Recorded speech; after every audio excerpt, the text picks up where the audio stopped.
Orang yang hatinya tenang, tenang terus. Saat lagi senang dia tenang, saat lagi susah dia tenang. Saat lagi sehat dia tenang, saat lagi sakit dia tenang. Orang kalau hatinya tenang, sifatnya berketerusan, damai. Karena sekali lagi senang itu jatuhnya ke nafsu. Sementara tenang jatuhnya yang merasakannya adalah hati.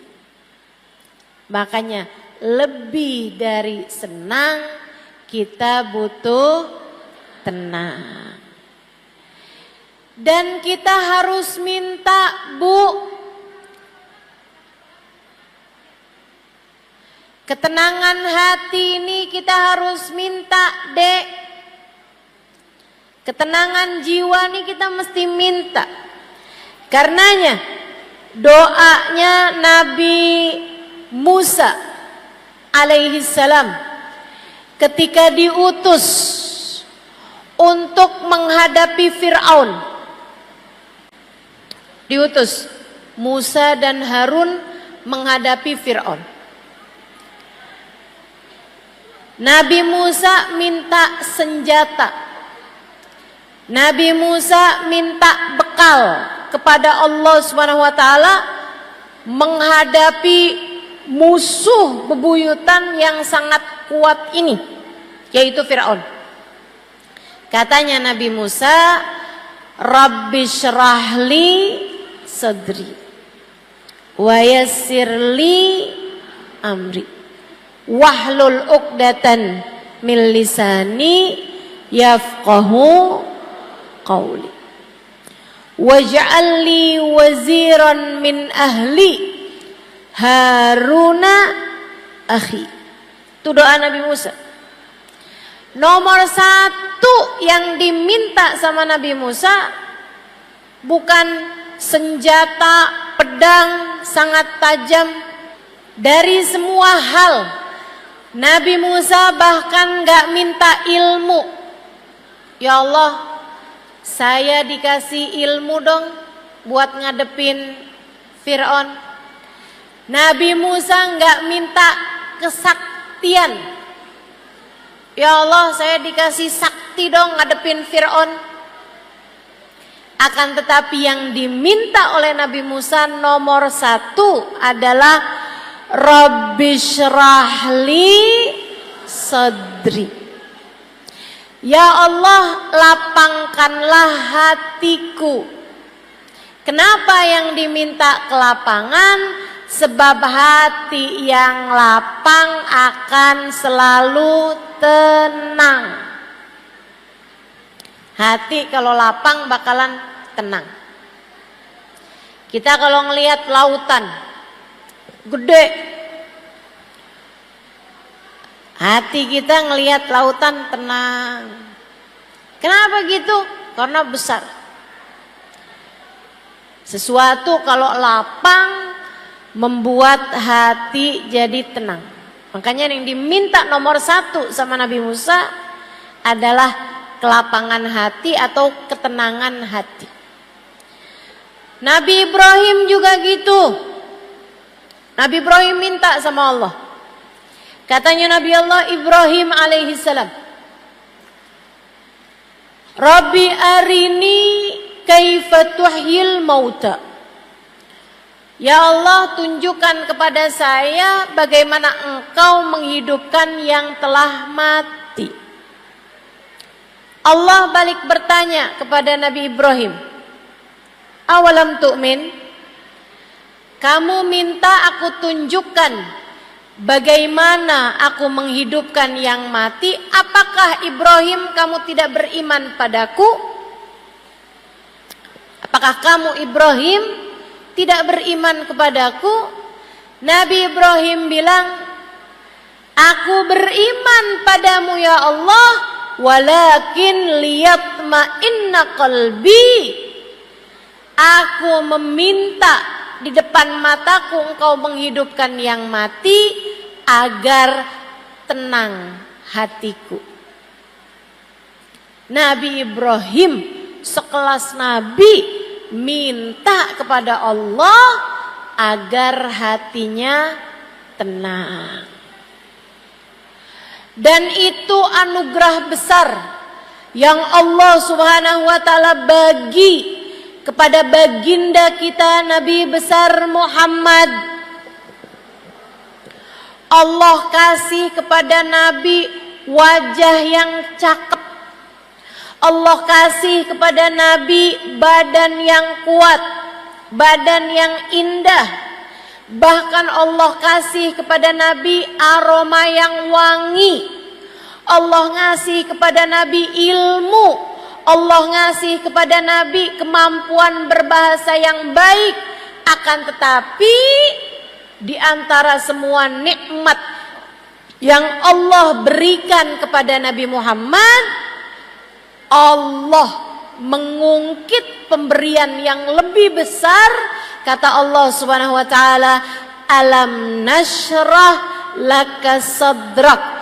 Bukankah telah kami lapangkan hatimu? Bukankah telah kami tenangkan hatimu, wahai Nabi Muhammad? Jadi ketenangan hati itu pemberian Allah yang luar biasa besar. Kamu jangan cuman minta duit sama Allah. Jangan cuman minta uang, harta. Ya Allah, kepengen punya rumah yang besar. Jangan cuman muntah itu. Ya Allah, kepengen punya suami yang ganteng. Ya Allah, kepengen punya anak yang lucu.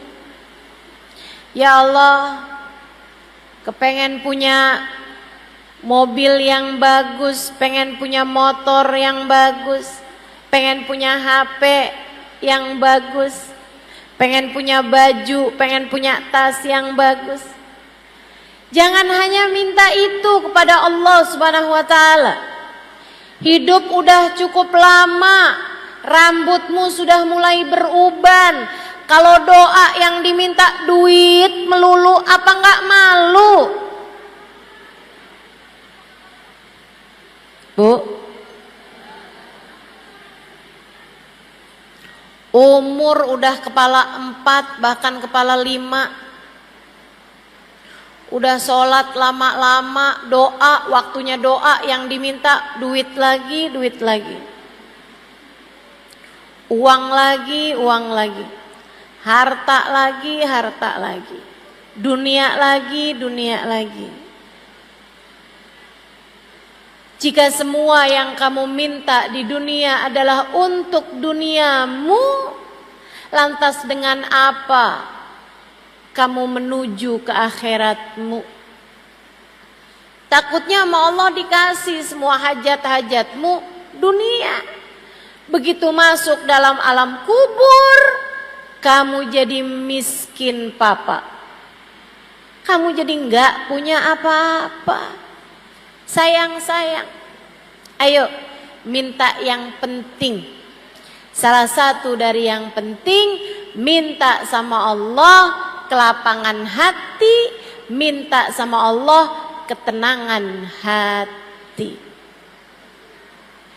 Orang kalau sama Allah dikasih hati yang tenang, setengah permasalahan dalam kehidupan sudah berhasil dia jalani dengan mudah. Tapi orang kalau hatinya enggak tenang, sedikit-sedikit rasanya galau. Dikasih susah sedikit rasanya udah kayak mau kiamat. Susah terus-terusan. Hati kalau enggak lapang, enggak ada enak-enaknya berkehidupan. Jadi orang miskin, jadi orang kaya susah, jadi orang miskin lebih susah lagi. Orang kalau hatinya enggak tenang, Orang kalau hatinya nggak tenang, jadi orang pinter susah, jadi orang bodoh lebih susah lagi. Orang kalau hatinya nggak tenang. Makanya penting bagi kita untuk minta kepada Allah, Rabbi syrahli sadri. Ya Allah, lapangkanlah hatiku. Mudah-mudahan semua yang hadir Allah karuniai ketenangan hati. Semoga semua yang hadir dikaruniai kedamaian jiwa. Semoga semua yang hadir hatinya jadi hati yang mengerti, kenal Allah, makrifat pada Allah, sehingga hatinya senantiasa damai, insya Allah. Gimana caranya biar hati kita tenang? Nih, saya kasih beberapa tipsnya. Saudaraku sekalian yang saya muliakan, tips yang nomor 1, hatimu kalau mau tenang, hatimu kalau mau damai, jangan terus-terusan diisi sama yang kecil-kecil. Nanti hatinya terus-terusan kecil. Hatinya terus-terusan sempit kalau kamu taruh dalam hatimu barang-barang yang kecil. Sebab hati itu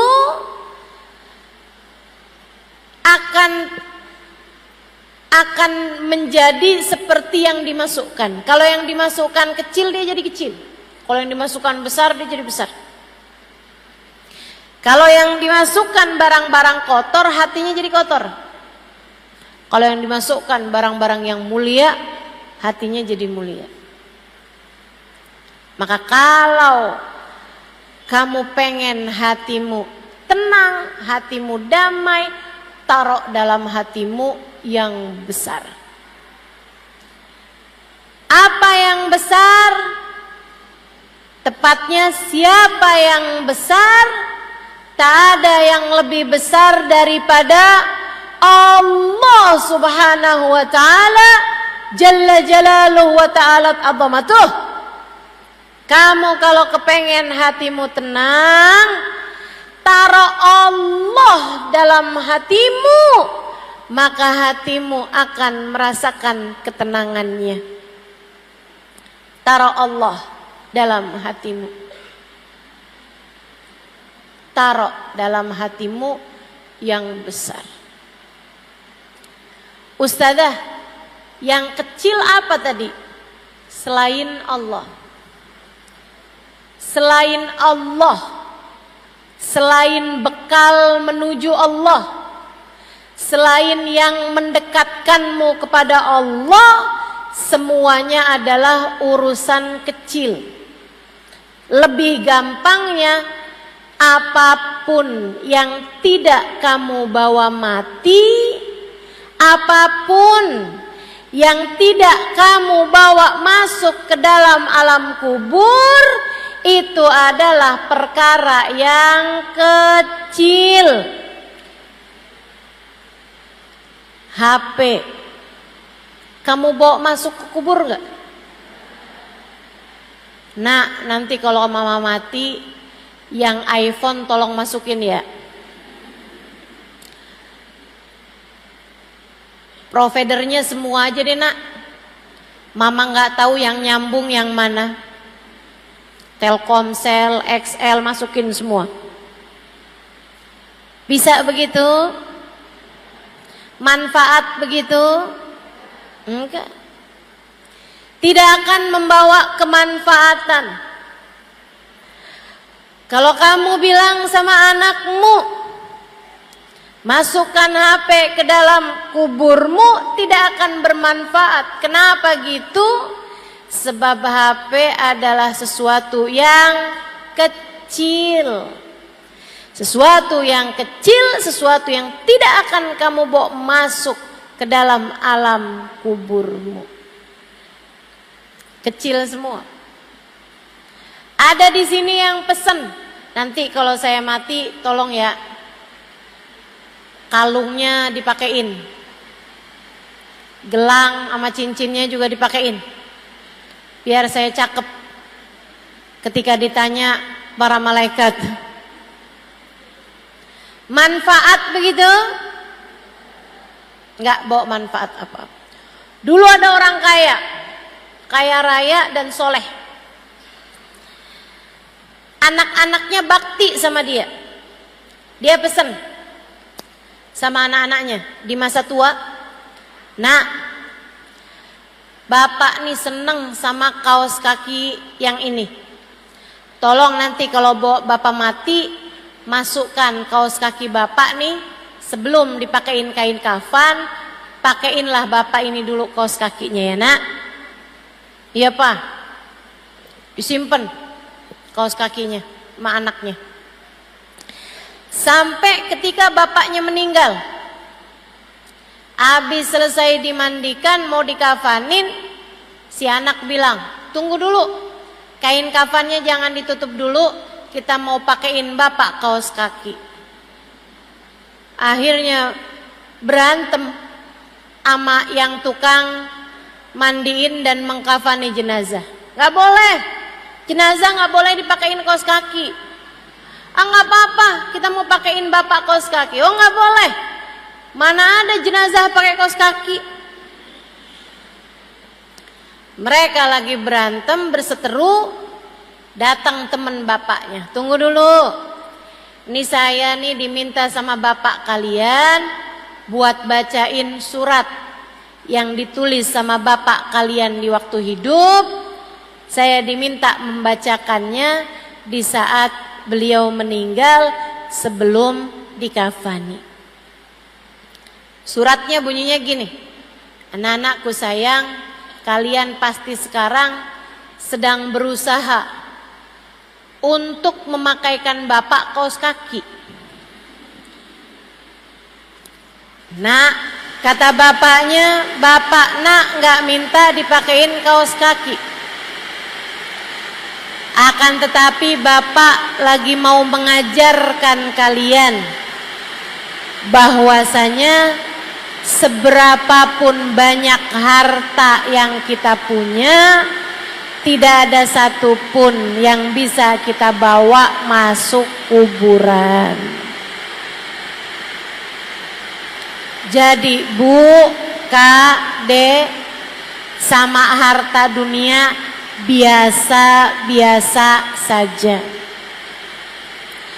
Jangan terlalu, jangan kebangetan, jangan ambisi, jangan rakus sama dunia. Biasa-biasa aja. Bayangkan kalau kamu mati, kamu bawa apa enggak itu? Kalau kamu tahu, iya ya, saya mati juga nggak akan saya bawa. Jangan bela mati-matian apa yang tidak kamu bawa mati. Jangan kejar abis-abisan apa yang tidak kamu bawa mati. Insya Allah. Jadi yang nomor satu, kalau kamu kepengen hidup kamu tenang, hati kamu tuh keluarkan pelan-pelan cinta terhadap dunia. Percaya saya, orang yang hatinya penuh dengan ambisi terhadap dunia nggak akan tenang, tidak akan tenang. Kamu kalau lihat, orang itu tenang banget ya, itu pasti karena hatinya nggak terlampau cinta dunia. Pasti. Kalau kamu lihat, Habib Umar tuh ya, Masya Allah, kayak tenang banget. Itu Bu, syarat utamanya nomor 1, tidak cinta dunia. Saya ingat satu cerita, Habib Umar lagi datang ke satu negara sama orang kaya di negara tersebut. Habib Umar dikasih hadiah tongkat. Habib Umar terima, makasih. Karena memang ajaran kami, ajaran kita, ajaran yang diajarkan oleh guru-guru kami, kalau dikasih jangan ditolak, kalau nggak dikasih jangan minta. Ini teori kita nih terhadap urusan dunia. Kalau dikasih jangan ditolak, kalau nggak dikasih jangan minta. Habib Umar dikasih tongkat itu, diterima sama Habib Umar. Makasih, jazakallah khair segala macam. Habib Umar kemudian dikasih tahu, udah diterima nih sama Habib. Habib bawa jalan tongkat itu, dikasih tahu, maaf Bib, itu Bib tongkatnya dari gading gajah, harganya hampir 1 miliar. Kalau duit kita nih harganya hampir 1 miliar, ratusan juta. Tongkat dari gading gajah. Bu, gading gajah Bu, mahal. Karena tak ada gading yang tak retak. Gak nyambung ya. Pokoknya susah lah dapatnya si gading ini. Jadi harganya mahal. Dia tuh cerita sama Habib Umar, ngasih tahu bahwa itu gading gajah, mau ngasih tahu bahwa ini barang mahal. Orang dunia urusannya mahal murah. Tapi Habib Umar orang akhirat yang hatinya nggak ada urusan dunia. Hati Habib Umar isinya adalah Allah Subhanahu wa ta'ala dan Rasulnya. Ketika dikasih tahu bahwa itu gading gajah, yang dipikir sama Habib Umar barang najis nih. Barang najis. Karena gading gajah hukumnya najis, teman-teman. Habib Umar langsung ngambil tisu. Habib Umar tetap pakai tuh tongkat, tapi dilapisin tisu biar nggak langsung kena ke kulit beliau, karena hukumnya gading gajah adalah najis. Habib naik kapal. Waktu itu ada perjalanan beliau naikin kapal. Habib naik ke apa tuh namanya, anjungan kapal, keluar dari kapal sampai ke pojokannya kapal tuh.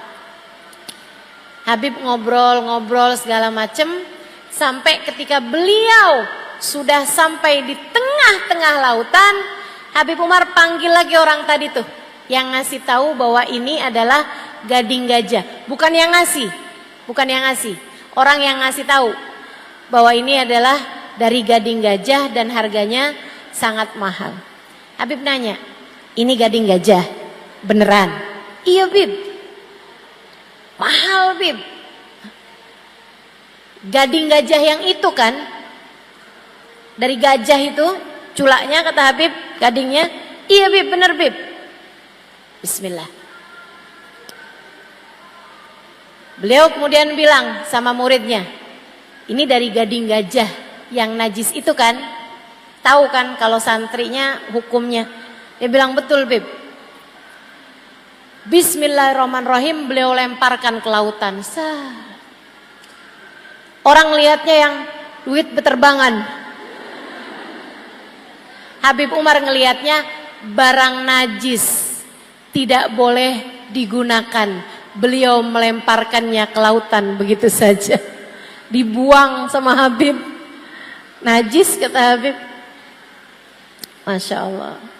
Sama kayak kalau ada di antaramu yang pakai tas dari kulit buaya.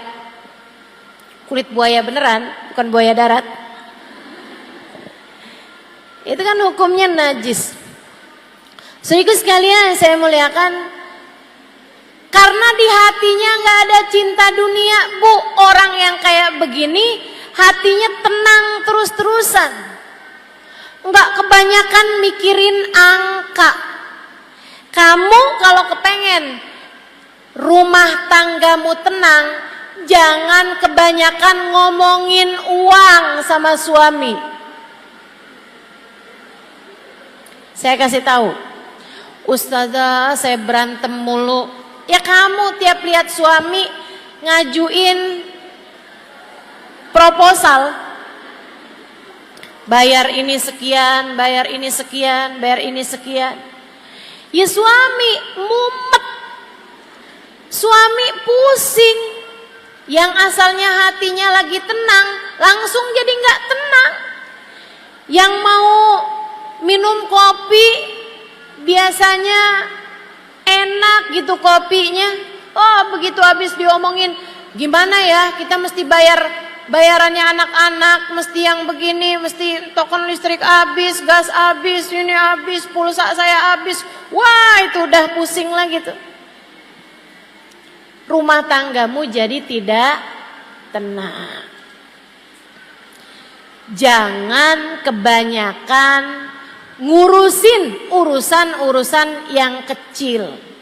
Ustazah kalau nggak diurusin kan nggak beres. Nggak gitu maksud saya. Yang harus kamu urusin. Tapi yang nggak perlu kamu urusin, jangan kebanyakan ada dalam pikiran kamu. Cara dapetin uangnya, cara dapetin rizkinya, kamu hanya perlu menjemput rizki. Cara rizki itu sampai kepadamu, biarkan jadi urusan Allah. Teman-teman sekalian, kamu hanya perlu menjemput rizki. Apa sih Ustazah bedanya? Nih, ada nggak di antara kita nih datang ke sekolah TK, kemudian kita tungguin TK-nya bubar. Begitu anak-anaknya bubar, ada yang nanya gitu, kamu di sini ngapain? Saya mau jemput. Emang kamu punya anak? Enggak. Lah kalau nggak punya anak ngapain jemput? Kamu akan menjemput seseorang, menjemput anakmu dari sekolah karena memang kamu punya anak di sekolah tersebut. Artinya Allah nyuruh kamu menjemput rizki karena memang rizkinya sudah ada, diaturkan oleh Allah Subhanahu wa taala. Kamu hanya perlu menjemput saja. Kerja aja Bu, jualan batik jualan aja. Kamu punya warung buka aja. Urusan bagaimana datang rezekinya, biarkan jadi urusan sang pembagi rizki namanya. Biarkan jadi urusan sang penentu rizki namanya Allah Subhanahu wa ta'ala. Jalla jalaluhu wa ta'alat azamatuh. Tenang. Rezeki yang Allah tuliskan untukmu akan sampai padamu. Para ulama mengatakan, jika bahkan kamu nggak tahu alamat rezekimu tahu alamatmu, ia akan sampai kepadamu. Dah tenang aja, yang tenang. Kalau ada yang kamu masukkan dalam hati, jangan masukkan uang, jangan masukkan harta, jangan masukkan tas, jangan masukkan baju. Cukup hatimu masukkan di dalamnya Allah Subhanahu wa ta'ala. Hatimu akan jadi tenang. Jadi nomor 1, kalau pengen hatimu tenang, jangan cinta dunia. Jangan cinta dunia. Hatimu bakalan tenang. Kalau hatimu sudah kosong, sudah kecil dunia di hatimu, kamu akan jadi jauh lebih tenang. Itu satu. Yang kedua, kalau kamu kepengen hatimu tenang, jangan biarkan hatimu membenci siapapun. Saya ulangi. Tips, trik dari saya, amalan dari saya. Biar hati kamu tenang, nomor 1, jangan cinta dunia. Keluarkan pelan-pelan rasa cinta dunia dalam hatimu. Tiap kamu kepengen ini, kepengen itu, ingat. Enggak saya bawa mati, enggak saya bawa mati, enggak saya bawa mati. Termasuk dunia adalah mencintai seseorang dengan berlebihan. Cinta sama suami sampai berlebihan. Aku tak sanggup hidup tanpa dia. Cinta anak dengan berlebihan, jangan. Jangan. Jangan cinta dunia. Kamu harus cinta sama suami dengan kadar cinta yang bisa membawamu kepada Allah. Suamimu itu cintai dia karena Allah, hormati dia karena Allah. Sebab bagaimanapun dia adalah jalan surga bagimu. Tapi jangan berlebihan. Sampai bahkan yang haram-haram kamu kerjakan. Sampai operasi plastik, hidungnya dimancungin, alisnya disulam, bibirnya disulam, kulitnya yang keriput tarik benang. Itu muka apa kain? Adik-adik, kakak-kakak, saudariku sekalian yang saya muliakan, cinta suamimu tapi biasa-biasa aja. Jangan jadikan suami sebagai dia adalah separuh jiwa saya. Nanti kalau dia meninggal dunia atau kalau dia meninggalkanmu, kamunya jadi nggak utuh, jadi tinggal separuh.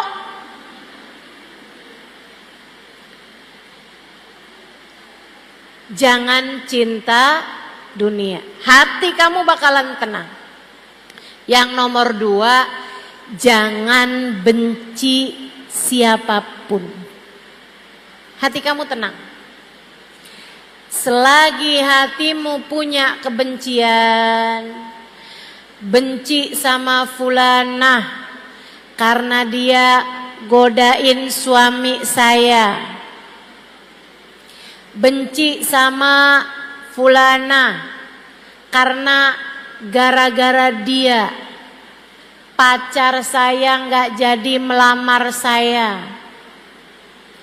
benci sama si fulan karena gara-gara dia toko saya jadi nggak laku, sebab dia bikin toko di samping toko saya, akhirnya orang pada beli dari dia, nggak jadi beli sama saya. Kamu benci sama mertuamu karena suami kamu lebih mengutamakan dia daripada dirimu. Kamu benci sama saudara iparmu karena suami kamu sering ngasih-ngasih dia. Kamu benci sama saudaramu karena orang tuamu kamu rasa gak adil, lebih sayang sama dia daripada dirimu. Selagi hatimu masih punya kebencian kepada seseorang, hati kamu akan sulit untuk merasa tenang. Kamu pengen hati kamu tenang, keluarkan benci dalam hati kamu terhadap siapapun. Emang kenapa Ustazah? Emang gimana caranya Ustazah? Saya benci sama orang, benci Ustazah, ngeliat mukanya udah pengen muntah saya. Gimana caranya menghilangkan kebencian kepada seseorang? Dengerin saya. Kamu harus ingat, siapapun yang ada di atas muka bumi ini adalah hambanya Allah. Siapapun yang ada di atas muka bumi ini semua adalah hambanya Allah, makhluk ciptaan Allah. Mereka jadi begitu juga ada izin Allah. Bagaimanapun tidak ada sesuatu terjadi kecuali dengan takdir Allah. Kalau kamu bisa ngelihatnya begitu, insya Allah nggak akan ada kebencian di dalam hatimu kepada siapapun. Pada siapapun. Kalau kamu bisa lihat orang sebagai hamba-hambanya Allah, Bu, Kak, Dek, insya Allah. Enggak akan ada kebencian terhadap siapapun. Sama kayak kamu lagi mau makan donat di hadapan calon mertua kamu. Oh, kamu udah seneng banget sama dia. Seneng banget sama calon suami kamu nih. Kamu datang ke rumah calon mertuamu, Dek. Kemudian kamu disuguhin makanan. Orang tersebut bilang, makanan ini saya yang bikin. Kamu makan donatnya, kamu tahu dia yang bikin. Ternyata ketika kamu makan, kamu gak suka. Karena donatnya gak enak. Berani gak kamu lemparkan donat tersebut, kemudian kamu bilang, "Tih, gak enak donatnya." Berani gak? Gak berani. Kenapa begitu? Di hadapan yang bikin. Kamu tahu ketika donatnya kamu kata-katain, donatnya gak bakalan bales. Kalau kamu bilang, "Ih, donatnya gak enak," donatnya gak bakalan bilang, "Kamu juga jelek." Gak bakal. Akan tetapi yang bikin, yang punya donat tersebut sedang menatapmu dan dia berkata, "Ini adalah buatanku." Kamu ketika seperti itu kamu paham, walaupun gak enak, pasti kamu akan berusaha untuk menikmatinya. Orangnya nanya, "Gimana rasanya?" Enak. Betul begitu? Itulah baginda kita Nabi besar Muhammad sallallahu alaihi wasallam. Pagi-pagi minta sarapan, disuguhin roti keras. Nabi Muhammad nanya, "Halakum min idam?" Sama istrinya, "Ada lauk nggak nih yang buat bikin yang kerasnya itu dicocol biar nggak lagi keras gitu." Biasanya kuah daging kalau orang kaya. Kalau orang sedang-sedengan susu gitu. Ya, kalau di kita kan yang keras-keras kue-kue biasanya kita taruhin kopi gitu ya. Kita cocol di kopi. Nabi Muhammad nanya, "Halakum min idam?" Kalian punya enggak nih kuah-kuahnya untuk biar rotinya enggak keras gitu. Istrinya suguhin, istrinya bilang, "Malana illal khal." Enggak punya apa-apa Rasul selain cuka. Kata Nabi Muhammad, "Hati, kalau gitu datengin cukanya ke sini." "Bu, roti cocol cuka." Kita belum aja kebayang rasanya enggak enak. Tapi Nabi Muhammad ketemu roti nih yang dilihat sama Nabi Muhammad yang menciptakan roti, yang merizkikan roti, yaitu Allah Subhanahu wa ta'ala. Cuka yang Nabi Muhammad lihat yang merizkikan cuka, yaitu Allah Subhanahu wa ta'ala yang menciptakan cuka. Siapa, Bu? Allah Subhanahu wa ta'ala. Nabi ambil roti dengan senyum, berasa di hadapan Allah. Nabi cocol cuka dengan senyum, dimakan Nabi Muhammad dengan senyum. Sampai habis rotinya, alhamdulillah alladzi at'amani wa saqani min ghairi haulin minni wala quwwah. Istrinya nanya, "Gimana rasanya wahai Rasul?" Sembari tersenyum, Nabi Muhammad menjawab, "Ni'mal idamul khal." Ternyata lauk paling enak, kuah paling enak adalah cuka. Tidak pernah membenci siapapun, tidak pernah membenci apapun, sebab Nabi Muhammad faham bahwasanya apapun dan siapapun adalah miliknya Allah, adalah miliknya Allah Subhanahu wa ta'ala, jalla jalaluhu wa ta'ala azamatuh. Makanya Nabi nggak benci siapapun, bahkan kepada tetangga yang selalu meletakkan sampah di depan pintu rumah Nabi Muhammad. Ketika orang tersebut sakit, Nabi duluan yang menjenguknya dibandingkan dengan kawan-kawan yang lain. Penuh rahmat, penuh cinta, tidak punya kebencian kepada siapapun. Kebayang kalau orang gak kenal Allah, kalau orang hatinya penuh dengan kebencian, tukang taruhin sampah di depan pintu rumah Nabi. Jadi dia tuh punya sampah, sampah-sampahnya ikan, sampah-sampahnya busuk-busuknya makanan. Itu kalau pagi ditaruhin, dibelaratin di depan pintu rumahnya Nabi Muhammad sallallahu alaihi wasallam. Nabi kalau mau keluar dari rumah nih, Nabi nyapu dulu, Nabi bersihin dulu sampah, bukan dari sampah beliau tapi dari sampahnya tetangga. Orangnya sakit, Nabi keluar rumah kok nggak ada sampah. Nabi tanya, kemana ya anak muda yang itu tuh?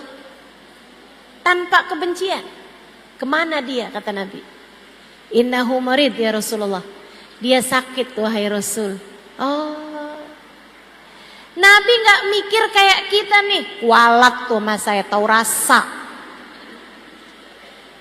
Biar dia tahu kalau barang buruk yang dia kerjakan akan membawa dampak buruk. Enggak, dijenguk sama Nabi, dipegangin tangannya, dipegangin kakinya. Nabi kemudian dikasih tahu sama Allah bahwa ajalnya sebentar lagi tiba. Bu, kita kadang kalau kesel sama orang, biarin dah di dunia masih maafin, tar di akhirat. Kebencian tuh. Di dunia sih saya nggak akan balas apa-apa, tapi ntar di akhirat, biarin dia masuk neraka, dipanggang di dalam api neraka. Kita kadang suka mikirnya begitu. Ini orang selalu naruh sampah di depan pintu rumah Nabi Muhammad. Dia sakit dijenguk sama Nabi, dipegang tangannya sama Nabi. Nabi ketika tahu ajalnya datang, Nabi nggak mikir, biar dia tahu dah dampak perbuatannya ntar di akhirat dia masuk dalam neraka, panas tahu rasa. Nggak gitu. Sama Nabi dibilang, halla taslim taslam. Masuk Islam aja yuk, biar kamu selamat. Masuk Islam aja, biar kamu masuk surga. Masuk Islam aja, biar kamu bahagia. Orang yang lihat ke arah bapaknya, bapaknya ngangguk dengan lelehan air mata.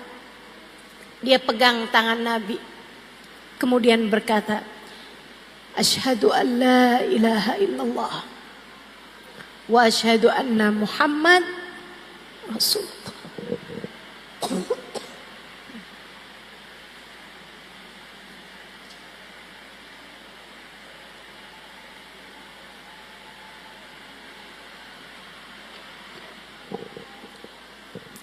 Kenapa Nabi Muhammad bisa sepenuh cinta itu kepada siapapun? Saudaraku sekalian yang saya muliakan, karena Nabi melihat orang bukan sebagai fulan bin fulan, fulanah bintu fulan, bukan. Tapi melihat semua orang sebagai hambanya Allah. Kalau kita benci sama ciptaan Allah, takutnya kita dibenci sama penciptanya. Jangan benci kepada siapapun. Kalau kamu bisa hilangkan rasa tersebut dari dalam hatimu, saya berani jaminkan bahwa hatimu akan jauh lebih tenang. Makanya nih, Lebaran, halal lebih halal. Siapapun aja yang pernah bikin salah sama kamu, saya sarankan padamu, maafkanlah dia. Saya nggak kesian sama orang itu yang udah bikin salah sama kamu. Enggak, saya nggak kesian, saya nggak kenal juga. Saya kesian sama kamu. Kalau kamu terus-terusan taruh dendammu di dalam hati, kebencian kepadanya di dalam hatimu, saya takut lama-kelamaan yang menciptakan dia akan ikut serta benci kepadamu. Saya yang bikin kok, kata Allah. Dia hambaku, kata Allah. Dia makhlukku, kata Allah. Kenapa kamu segitunya benci kepada orang tersebut? Jangan benci siapapun. Gak apa-apa. Orang itu pernah bikin salah, gak apa-apa, wajar. Mau jadi siapa kita sampai semua orang senang semua sama kita? Sama Nabi Muhammad aja ada yang fitnah, ada yang pengen bunuh, ada yang mukul, ada yang ngata-ngatain. Biasa aja teman-teman, biasa aja. Kita dibenci sama orang biasa aja, tapi kita jangan benci sama siapapun dengan kita mengingat bahwa semua manusia adalah ciptaan Allah. Ciptaan Allah. Itu tips yang kedua. Yang ketiga, ada berapa banyak nih Ustazah? 4 deh. Yang ketiga, kalau kepengen kamu hatinya lebih tenang, berusahalah untuk selalu berzikir. Berusahalah untuk selalu ingat sama Allah. Ingat Allah, ingat Allah, ingat Allah. Lagi kamu sakit, ingat yang ngasih sakit adalah Allah. Robiah Adawiyah sakit berhari-hari bahkan berminggu-minggu sampai dijengukin orang. Kemudian mereka bilang, Robiah, doa kamu kan mustajab. Kamu tinggal doa aja.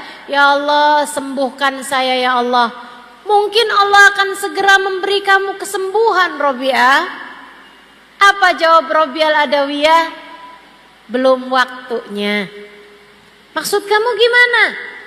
Saya udah dikasih sehat sama Allah 30 tahun.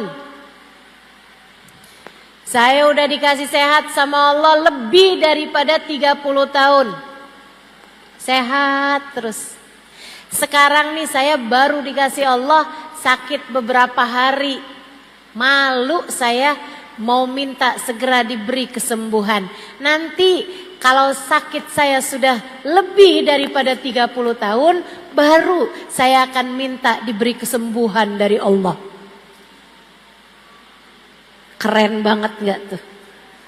Sebab dia faham sakit semuanya adalah dari Allah. Lagi dikasih kesulitan, kita mesti faham. Yang ngasih kita kesulitan adalah umur udah hampir 30 tahun belum datang jodohnya. Kamu harus paham, yang bisa ngasih dirimu jodoh adalah Lagian nikah tuh bukan tentang siapa yang paling cepat, akan tetapi tentang bertemu dengan orang yang tepat.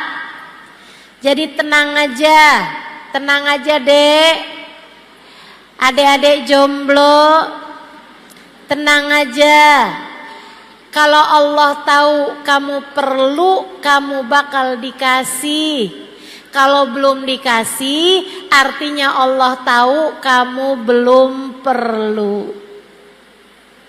Nikmati aja.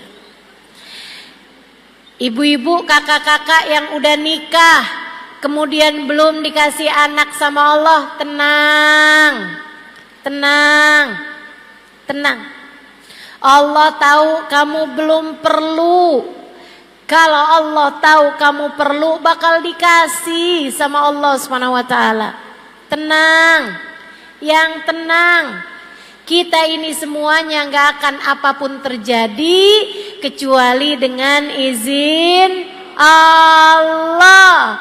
Maka hati kamu tuh terus-terusan aja ingetin Allah, Allah, Allah, Allah.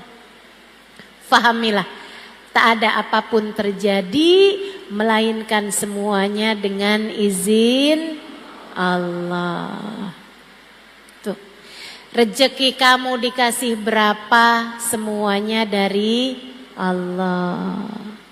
Muka kamu diciptakan seperti apa, itu semuanya adalah dari Allah. Nggak usah pusing-pusing mau berangkat ke Korea buat operasi plastik. Nggak usah. Dah, dinikmati aja. Dinikmati aja semuanya. Saudaraku sekalian yang saya muliakan, yang punya suami, silahkan dinikmati suaminya.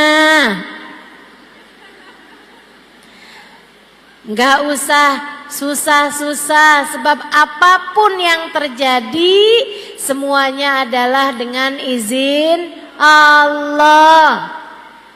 Dengan izin Allah. Dah, dinikmati aja. Punya suami ganteng, alhamdulillah. Nggak usah susah-susah nonton drama Korea. Nontonin suami aja.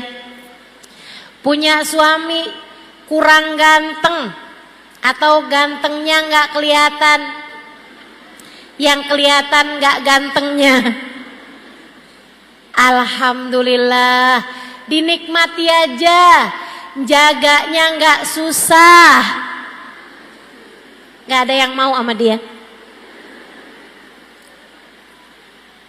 dinikmati aja. Kita bilang makasih ya Allah, semua yang darimu adalah indah. Wa kullu fi'lik jamil. Semua darimu indah ya Allah. Terima kasih atas apa yang kau berikan padaku. Gitu. Adik-adik yang masih pada punya orang tua, ada ibu, ada bapak, nikmatilah. Ingat Allah. Cari Allah pada diri orang tuamu. Kamu bisa salaman sama ibumu, alhamdulillah, nikmatilah itu. Kamu bisa pandang wajah ibumu, alhamdulillah, nikmatilah itu. Kamu bisa pandang wajah ayahmu, alhamdulillah, nikmatilah itu. Kalau datang waktu kamu kehilangan salah satu dari keduanya, kamu pasti akan merindukan kenikmatan-kenikmatan tersebut. Dinikmati aja semuanya. Ingat Allah, Allah, Allah. Yang ngasih semuanya adalah Allah. Lagi sakit, alhamdulillah, makasih ya Allah. Buat ngapusin dosa. Sakit itu penghapus dosa. Ingat Allah saat sakitmu. Ingat Allah saat sehatmu. Ingat Allah saat susahmu. Ingat Allah saat mudahmu. Dengan cara itu hatimu akan jauh lebih tenang. Terakhir, kalau kamu pengen hatimu tenang, hatimu tuh taruhkan di dalamnya rasa cinta kepada manusia yang paling tercinta di sisi Allah, namanya Nabi Muhammad. Namanya Sayyiduna Muhammad. Junjungan kita baginda Nabi besar Muhammad.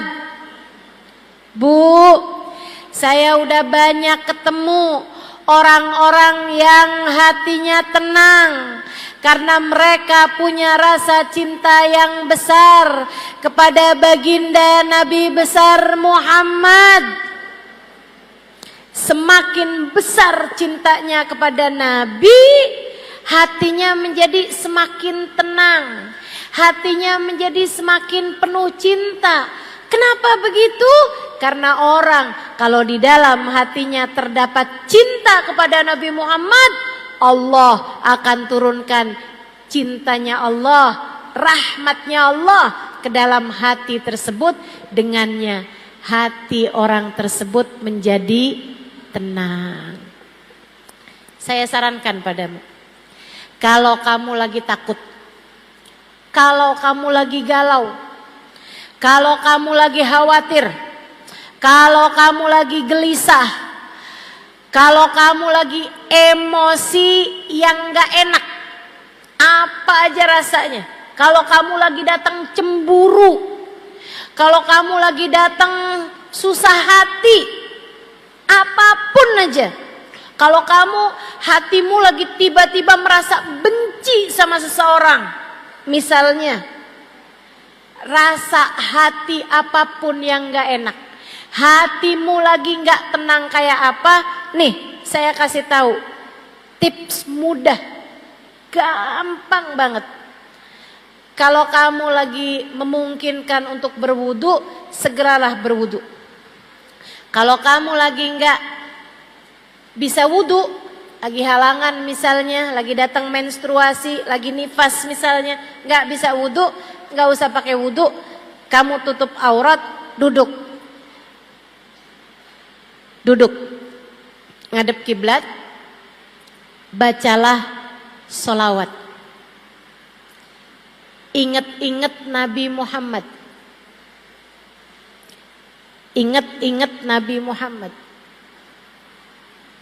Kamu bilang, ya Rasulullah, saya umatmu. Rasul, saya umatmu.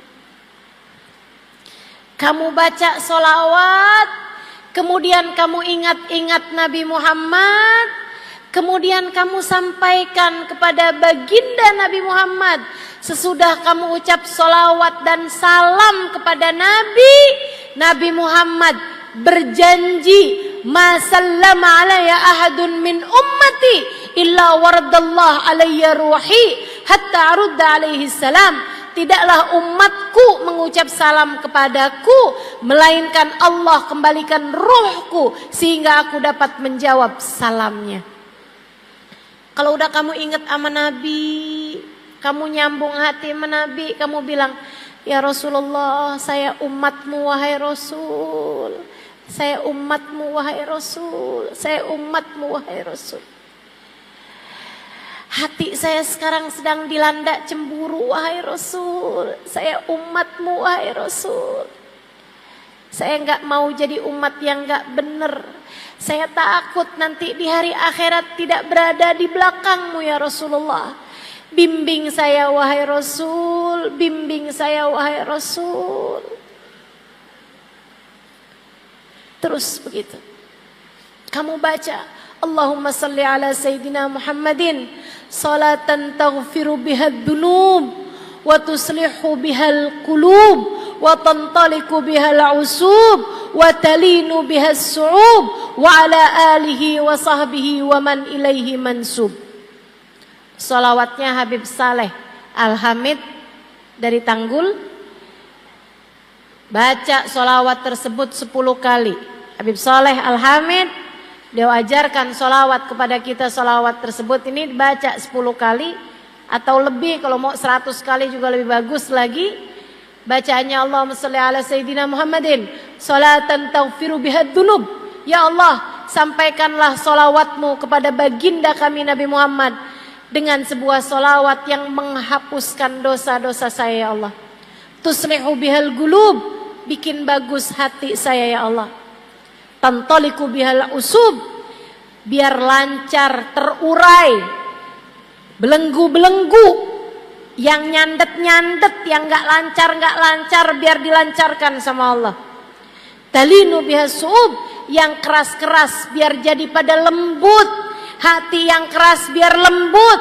Hati anak-anak kita, hati suami, hati siapapun biar lembut semuanya. Talinu bihasub wa ala alihi, talinu bihasub wa ala alihi wa sahbihi wa man ilaihi mansub. Ya Allah, salawat juga kepada keluarga, pada sahabat dan siapapun yang bersambung dengan Nabi Muhammad. Baca sholawat tersebut 5 kali, 10 kali, 15 kali, 20 kali. Terus kamu baca. Ya Allah, lapangkan dada saya ya Allah, berkatnya Nabi Muhammad. Ya Allah, ampuni dosa saya ya Allah, berkatnya Nabi Muhammad. Ya Allah, lancarkan urusan saya ya Allah, berkatnya Nabi Muhammad. Ya Allah, lembutkan yang keras dari diri saya ya Allah, berkatnya Nabi Muhammad. Terus kamu baca, terus kamu baca. Sambil kamu bertawasul kepada Sayyiduna Muhammad. Tolongin saya Rasulullah, saya umatmu wahai Rasul. Tolongin saya wahai Rasulullah, saya umatmu wahai Rasulullah. Tolongin saya wahai Rasul, saya umatmu ya Rasulullah. Terus begitu. Lihatin, lihatin, lihatin aja. Bakalan hatimu lebih tenang.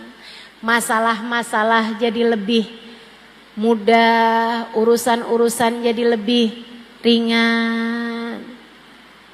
Alhamdulillah. Senang kita punya Nabi Muhammad. Tenang kita punya Nabi Muhammad. Bahagia kita punya Nabi Muhammad. Nabi Muhammad sangat perhatian kepada kita umatnya. Nabi Muhammad mencintai kita umatnya lebih daripada orang tua kita kepada kita. Kita aja kalau ngadu sama ibu kita bakalannya berusaha untuk bisa memperbaiki urusan-urusan kita. Kita juga kalau ngadu menabi, insya Allah. Itu sebabnya Habib Ali Habsyi dalam kitab maulidnya mengatakan, fama min khuluqin fil bariyati mahmud illa wa huwa mutalaqan an zainil wujud. Tidak ada satu sifat terpuji yang ada di atas muka bumi ini melainkan sambungan dari Nabi besar Muhammad sallallahu alaihi wa ala alihi wasallam. Kamu kenapa hatimu enggak tenang, jiwamu gelisah? Karena kamu kurang dekat sama Nabi Muhammad. Deketin lagi nabinya, hatimu akan jauh lebih tenang. Salawatan yang banyak, masalahmu akan lebih mudah untuk terurai. Katanya Sayyid Muhammad bin Alwi bin Abbas Al-Maliki, tidak ada satu masalah apapun dari masalah dunia ataupun akhirat yang tidak bisa selesai, tidak bisa terurai dengan solawat kepada Nabi besar Muhammad. Gak ada masalah gak beres pakai solawat. Semua masalah bakal beres dengan solawat, terutamanya adalah masalah hati kita. Hati kita akan jauh lebih tenang ketika kita dekat dengan Nabi Muhammad, ketika kita banyak bersolawat kepada Nabi besar Muhammad. Alhamdulillah. Terakhir, ini majelis saya yang terakhir di Pekalongan untuk tahun ini. Tahun depan gimana Ustazah? Kita tidak tahu apa yang terjadi, sebab semua yang terjadi adalah dengan izin. Karena itulah Saya kepengen nih sama teman-teman, baik yang di dalam maupun yang tadi habis kena hujan, mau ngasih hadiah. Yuk kita bareng-bareng baca sholawatnya Habib Saleh. Saya dapat ijazahnya langsung dari putrinya. Diajarin sholawat ini langsung dari orang yang diajarin sholawat ini, dari Habib Saleh Al-Hamid. Saya berharap semoga semua yang hadir di tempat ini dosanya semua diampuni Allah. Hatinya semuanya dilapangkan oleh Allah. Hatinya semua ditenangkan oleh Allah. Semua permasalahannya dibereskan oleh Allah. Semua kesulitannya dimudahkan oleh Allah. Yang keras-keras biar dilembutkan oleh Allah. Berkatnya Nabi besar Muhammad, hati kita semuanya jadi tenang. Berkatnya Nabi besar Muhammad, yang sakit-sakit biar pada sehat. Berkatnya Nabi besar Muhammad, yang sulit-sulit biar jadi mudah. Berkatnya Nabi besar Muhammad, hati kita yang keras semoga dilembutkan Allah. Berkatnya Nabi Muhammad, hati suami kita semoga dilembutkan Allah. Hati anak-anak kita semoga dilembutkan Allah. Hati orang tua kita semoga dilembutkan Allah. Semuanya hatinya semoga ditenangkan oleh Allah. Berkatnya baginda kita Nabi besar Muhammad sallallahu alaihi wa ala alihi wa sahbihi wasallam. Semoga semua yang hadir dikaruniai husnul khatimah. Semoga semua yang hadir didekatkan dengan Nabi Muhammad. Semoga semua yang hadir di akhirat bisa ketemu Nabi Muhammad. Semoga semua yang hadir bisa ada dalam rombongan Nabi Muhammad. Semoga semua yang hadir ketika sudah meninggal dunia nanti kuburnya dilapangkan Allah. Di dalam kubur sudah dipertemukan dengan Nabi Muhammad. Kita minta kepada Allah berkat Nabi Muhammad. Kita minta kepada Allah dengan berkat Nabi Muhammad. Sebab kita adalah umat Nabi besar Muhammad. Semoga Allah karuniakan segala kebaikan bagi kita sekalian.